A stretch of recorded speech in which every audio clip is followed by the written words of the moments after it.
semua, apa kabar? Selamat datang di media edukasi. Tak kenal maka tak sayang. Perkenalkan, nama Ibu Fira Vanulandari, mahasiswi dari Universitas Bung Hatta. Sudah siap untuk memulai pembelajaran hari ini? Jika sudah, yuk kita mulai pembelajarannya. Kali ini kita akan belajar tema 7 peristiwa dalam kehidupan, subtema 3 peristiwa mengisi kemerdekaan.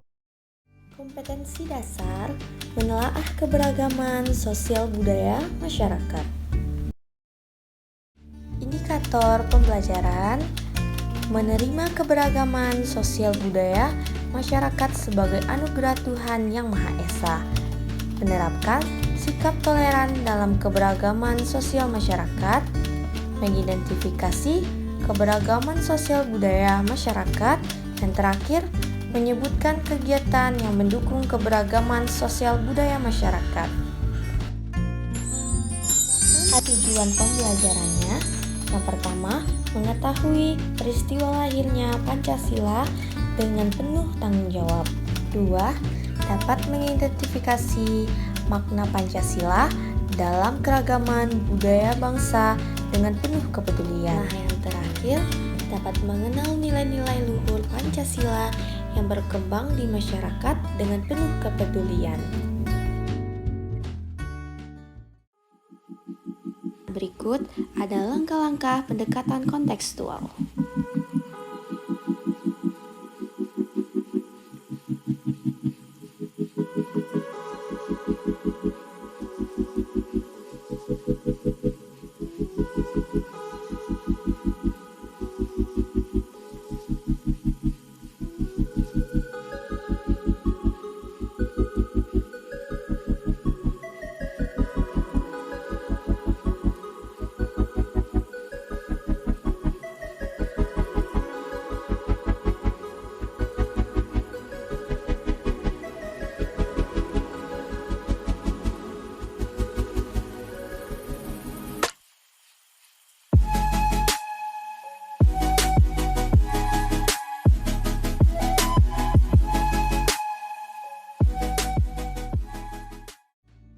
Nah, materi kita kali ini adalah sejarah lahirnya Pancasila dan nilai-nilai luhur Pancasila yang berkembang di masyarakat.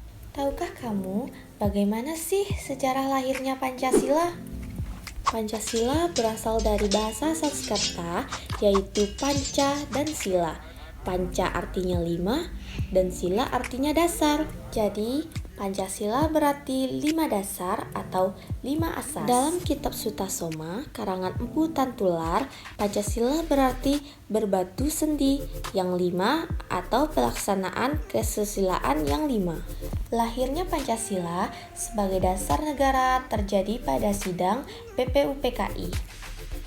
Terdapat usulan-usulan dasar negara oleh 3 tokoh bangsa. Yang pertama, Muhammad Yamin pada tanggal 29 Mei 1945 yang mengusulkan 5 dasar negara. 1. Peri kebangsaan. 2. Peri kemanusiaan. 3. Peri kerakyatan. 4.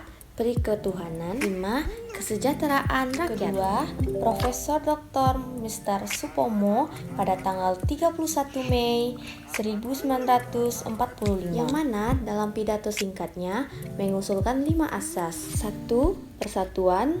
2. Keseimbangan lahir dan batin. 3. Kekeluargaan. 4. Keadilan rakyat. 5. Musyawarah. Yang terakhir, Insinyur Soekarno pada tanggal 1 Juni 1945, yang mana Insinyur Soekarno berpidato tanpa teks tentang rumusan dasar negara Republik Indonesia yang meliputi 1. Nasionalisme dan kebangsaan Indonesia. 2. Internasionalisme atau peri kemanusiaan. 3. Mufakat atau demokrasi.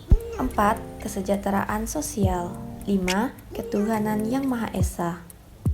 Untuk memberi nama pada kelima dasar tersebut, diusulkan istilah Pancasila pada tanggal 1 Juni 1945.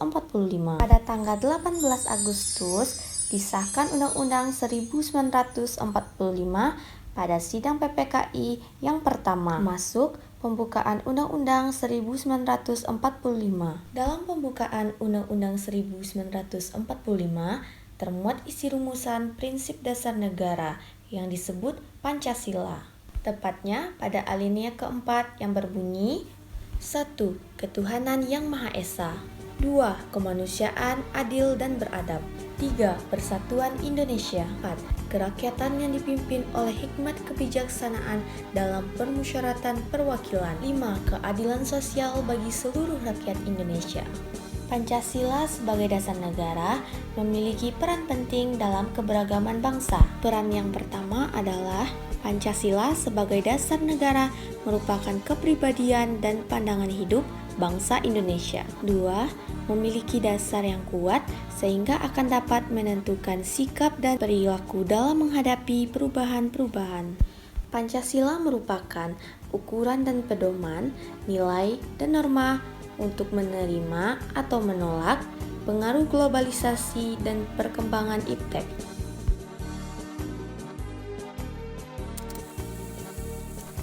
Fungsi dan kedudukan Pancasila dalam masyarakat Indonesia.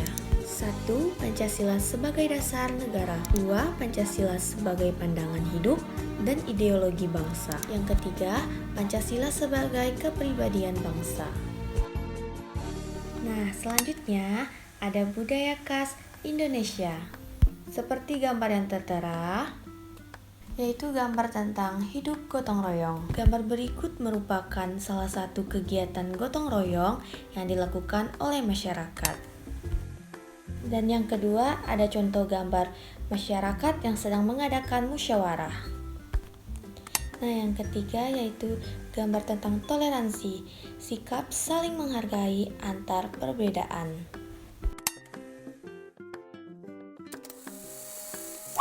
Berikut materi kita yang terakhir yaitu kegiatan dalam mengisi kemerdekaan. 1.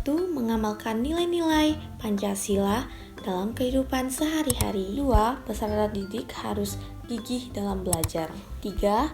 Berkarya dan mengasah bakat minat. 4. Bekerja keras sesuai profesi masing-masing. 5. Mencintai produk dalam negeri. 6. Mengenal budaya daerah dan nasional. Nah, anak-anak ibu semuanya, kita tahu para pahlawan kita telah berhasil membuat Indonesia menjadi negara yang merdeka dan berdaulat. Tentu saja kita sebagai seorang warga negara Indonesia, kita harus bisa menghargai jasa dari pahlawan yang telah membuat Indonesia menjadi nyaman dan aman untuk kita tempati bersama. Kesimpulan pembelajaran kita pada hari ini, semoga dengan nilai kepahlawanan yang kita teladani dan kita terapkan dalam kehidupan sehari-hari mampu membuat Indonesia semakin menjadi negara yang maju dan berkembang.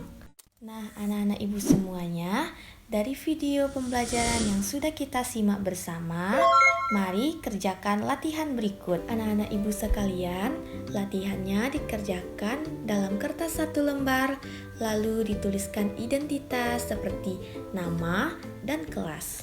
Alhamdulillah, pembelajaran kita pada hari ini telah selesai. Semoga kita dapat bertemu di lain waktu. Sampai jumpa di video pembelajaran berikutnya. Sekian dan terima kasih.